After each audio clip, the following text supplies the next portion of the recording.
আসসালামু আলাইকুম সুপ্রিয় দর্শক, স্বাগত জানাচ্ছি গ্রামীণ টেকের নতুন আরেকটি পর্বে। দেখছেন বাংলার সভা অ্যাগ্রো ফার্ম আপডেট। তো আজকে আমরা দুইটি তথ্য আপনাদের সামনে এই ভিডিওতে উপস্থাপন করার চেষ্টা করব। মূলত দুইটি তথ্যের মধ্যে প্রথম যে তথ্যটা হচ্ছে সেই গরু সংক্রান্ত এবং আরেকটি তথ্য হচ্ছে গরুর রোগ সংক্রান্ত। তো প্রথম যে তথ্যটা হচ্ছে এইটা আমার মোটামুটি বেশ কিছুদিন হয়ে গেল, হয়তো রমজানের মধ্যে কি রমজানের আগের দিকে এই গরুটা ক্রয় করা। ইনশাল্লাহ 1,09,000 কিংবা 8,000 গরুটা ক্রয় করেছি। 8 থেকে 9,000 বাড়ি আনা অবধি খরচ প্রায় 1,10,000। এখন মোটামুটি ফিটেনিং হয়ে গেছে, কিন্তু আমাদের এই ঈদে এই গরুটা বিক্রয়ের কোনো চিন্তাভাবনা নেই। এটা হয়তো আমরা ঈদের 1 থেকে 2 মাস পরে গরুটা বিক্রি করব। আমাদের টার্গেট মোটামুটি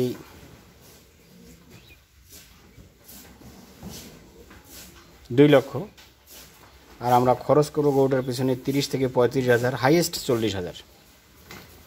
তাহলে আমাদের মোটামুটি লাভ যেন প্রতি মাসে 10,000 টাকা করে টিকে, এ নিয়ে একটু টার্গেটে রয়েছি। দেখা যাক, আল্লাহ ভরসা। আর দ্বিতীয় বিষয়টা হচ্ছে, আপনারা আমার ভিডিওতে দেখছেন একটা গরু নিয়ে আমি আপনাদের সামনে 2 দিন ভিডিওতে আলোচনা করেছি। আজকে সহ 3 দিন এই গরুটা নিয়ে আলোচনা করা। এই গরুটা কিন্তু ওই যে বলছিলাম পাকিস্তানি পাখরা প্রজাতির শাহিওয়াল একটি গরু, ছোট ভাইয়ের গরুটা এখনও বিক্রি হয়নি। আমরা শেষে কোষাইয়ের কাছে দিয়েছিলাম। কোষাই মাঝখানে 3টা গরুর একটা ভিডিও দিয়েছিলাম আপনাদেরকে। মাঝখানের গরুগুলো নিয়ে যাওয়ার পরে এটা আর নিয়ে যায়নি। নিয়ে না যাওয়ার পিছনের কারণ উনি দেখাইছেন যে আসলে গাড়ি ভাড়া অনেক বেশি কস্টিং, প্লাস একটা গরুর জন্য গাড়ি আসবে না, সেটা একটা বিষয়। এই জন্য এই গরুটার বায়না যে ছিল সেই বায়নাটা ফেরত দেওয়া হয়েছে। গরুটা এখন আর বিক্রি নয়। আমরা ঈদের মধ্যে আমি ওকে বলছি গরুটা তুমি বিক্রি করো, টার্গেট 2 লক্ষ। দেখুন, গরুটা কিন্তু কেনা ছিল 1,10,000। সব দিকে আলো, আসলে আমার খামারের একটা সমস্যা যে আলোর জন্য আমি আপনাদেরকে ভালোভাবে দেখাতে পারি না।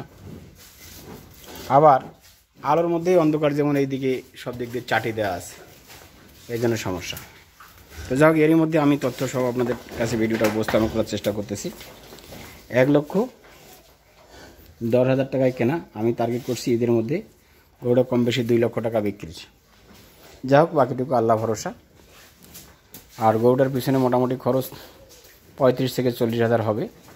2 লক্ষ টাকা যদি গরুটা বিক্রি হয় তাহলে মোটামুটি 50,000 টাকার মতো লাভ টিকবে সর্বসাকুল্যে। আমি আপনাদেরকে এই ভিডিওতে, মানে এর আগের ভিডিওতে কিংবা কয়েকদিন আগে এই গরুটার তথ্য সহ বিভিন্ন ভিডিও দিয়েছি আপনাদের সামনে। প্রায় 2টা ভিডিও দেওয়া হয়েছে, আজকে সহ 3টা ভিডিও হচ্ছে। এই 2টা গরুর 2টা তথ্য আপনারা পেয়ে গেলেন। শাহিওয়াল প্রজাতির এই গরুটা মোটামুটি ইনশাল্লাহ যথেষ্ট একটা চেঞ্জ এসেছে এবং যথেষ্ট গ্রোথ হয়েছে। মুখ, মাথা মণ্ডল সবই ঠিক রয়েছে। এখন তার নিখুঁত আর কি, সুস্বাস্থ্য সম্বলিত নিখুঁত এই ষাঁড় গরুটা আর কি, কোথাও কোনো স্পট নেই। কুরবানি উপযুক্ত বিধায় ব্যাপক চাহিদা সম্পন্ন এই গরুটা আমি তাকে পরে বিক্রি করতে বলতেছি। আমি আরেকটু ভালোভাবে আপনাদেরকে দেখিয়ে দেবো, তারপর আমি দ্বিতীয় ইনফরমেশনে যাব। ও সামন দিকে আরও ভালোভাবে দেখা যায় না, দুঃখিত বন্ধুরা ভালোভাবে দেখাইতে না পারার জন্য। তো যাই হোক, এই ছিল আজকের এই গরুর তথ্য। আমরা দ্বিতীয় তথ্যতে যাব। দ্বিতীয় তথ্যতে আপনাদেরকে আইভারমেকটিন একটি লোশন সম্পর্কে আলোচনা করব। আপনারা নিশ্চয় ভিডিওর স্ক্রিনে দেখতে পাচ্ছেন যে আইভারমেকটিন লোশন। আমরা মূলত এটা কেন রেখেছি সে বিষয়ে আপনাদের সামনে একটু তথ্য উপস্থাপন করব। এই লোশনটা মোটামুটি 60 গ্রাম, এর দাম 100 টাকা। তো এলাইস কিংবা আইভারমেকটিন স্কোয়ার কোম্পানির একটি ঔষধ। এটা মূলত উকুননাশক। যদি কোনো মহিলার উকুন হয় সেক্ষেত্রে মাথায় লোশন হিসেবে এটা ব্যবহার হয়। তো আমরা কেন এটা ব্যবহার করতেছি সেটা একটা উপযুক্ত কারণ আপনাদের সামনে উপস্থাপন করার চেষ্টা করতেছি। এই যে মূলত গরুর বিভিন্ন জায়গায় স্পট হয়, যেমন ধরেন পিঠের উপরে স্পট, আর সামান্য একটু স্পট কিংবা একটু ক্ষত হলে সারাদিন ওখানে মাছি পড়ে। এই মাছির আক্রমণ ঠেকাতে আমরা এলাচটা ব্যবহার করে থাকি। অনেক সময় দেখা গেলো যে বিভিন্ন জায়গায় কেটে গেল কিংবা একটু ছিঁড়ে গেল, সেই ক্ষেত্রে কিন্তু ওই জায়গাও মাছির সংক্রমণ হয়। আর মাছির সংক্রমণ হলে আপনারা জানেন যে পোকা ধরে, আর পোকা ধরলে তো সেখানে গরুটার বেশ বিরক্ত হয় এবং আরেকটা সমস্যা হয়, সেটা হলো যে ইনফেকশনও হয়। এই কারণে আমরা এই এলাইস ঔষধটা দৈনন্দিন অন্তত গোসলের পরে একবার করে যদি ব্যবহার করি তাহলে এই সমস্যাটা আর কখনোই হয় না। আপনারা জানেন আইভারমেকটিন উকুন, আঠালি, মশা, মাছি এবং ফরেন যে কোনো ধরনের বাইরের পরজীবী ঘটিত যে সকল সমস্যার মোটামুটি সমাধান দিয়ে থাকে। আপনারা অনেকে আইভারমেকটিন ইঞ্জেকশন দিয়ে থাকেন, যদি উকুন আঠালি হয়ে যায় সেটা সেক্ষেত্রে মরে যায়। তো আমরা এটা শুধুমাত্র গায়ের এই সংক্রমণ এবং ক্ষত ঠেকাতে মশা মাছির উপশমজনিত কারণে এই ধরনের ঘটনা যদি ঘটে থাকে সেক্ষেত্রে আমরা এই এলাইস লোশনটা ব্যবহার করে থাকি। আমি অনেক ক্ষেত্রে দেখেছি আমার গরুকে আমি আইভারমেকটিন ইঞ্জেকশন দেই না।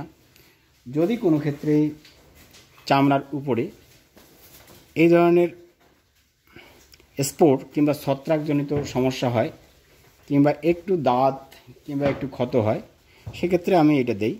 এটা আসিলের ক্ষেত্রেও আপনার উপকার করবে। যদি কোনো গরুর আসিল থাকে আপনারা দীর্ঘদিন এই ঔষধটা ব্যবহার করলে আপনাদের আসিলের যে সমস্যাটা সেটাও সমাধান হবে। আমরা পরীক্ষা করে দেখব এবং আপনাদেরকেও দেখাবো। আমরা আজকে একটা আসিল এই গরুটার দেখাবো। এই যে দেখুন, এই আসিলটাতে কিন্তু ঔষধটা ব্যবহার করা হয়নি কখনো। এই বাবা সরো দেখি, সরো সরো। এই যে একটা আসিল দেখছেন, এটাতে আমরা আজকে আইভারমেকটিন ড্রপ দেবো, মানে লোশনটা দেবো। দেওয়ার পর কালকে দেবো, এভাবে প্রতিদিন দেবো। দেওয়ার পর দেখি 7 দিন কিংবা 10 দিন পর কী রেজাল্টটা আসতেছে এই বিষয়ে আপনাদের সামনে ভিডিওতে তথ্যসহ উপস্থাপন করার চেষ্টা করব। গরুগুলো কিন্তু আমার শিকারি, আর এই গরুটা কিন্তু শিকারি নয়, এটাকে কিন্তু আমি পারি না। এটা কিন্তু আমাকে মাঝে মাঝে ঘুঁতা দেয়। সেদিন ঘুঁতা দিয়ে হাতে অ্যাক্সিডেন্টাল ইঞ্জুরি করে ফেলছে। গরু তো আর মানুষ না, ও তো আর বুঝবে না। তো যাই হোক দর্শক বন্ধুরা, আজকের এই তথ্য দুইটা আপনাদের কেমন লাগবে আপনারা একটু অবশ্যই আমাকে ভিডিওতে মন্তব্য করে জানাবেন। এবং আমার গরুগুলার দরদাম কীরকম হতে পারে এই দুইটা গরু, এই বিষয়ে আমি এর আগের ভিডিও আলোচনা করেছি, সেই বিষয়ে একটু তথ্য দেবেন আর কি। তো যাই হোক আজকের ভিডিওটি এ পর্যন্তই। আপনারা সকলে ভালো থাকবেন, সুস্থ থাকবেন। আসসালামু আলাইকুম, আল্লাহ হাফেজ।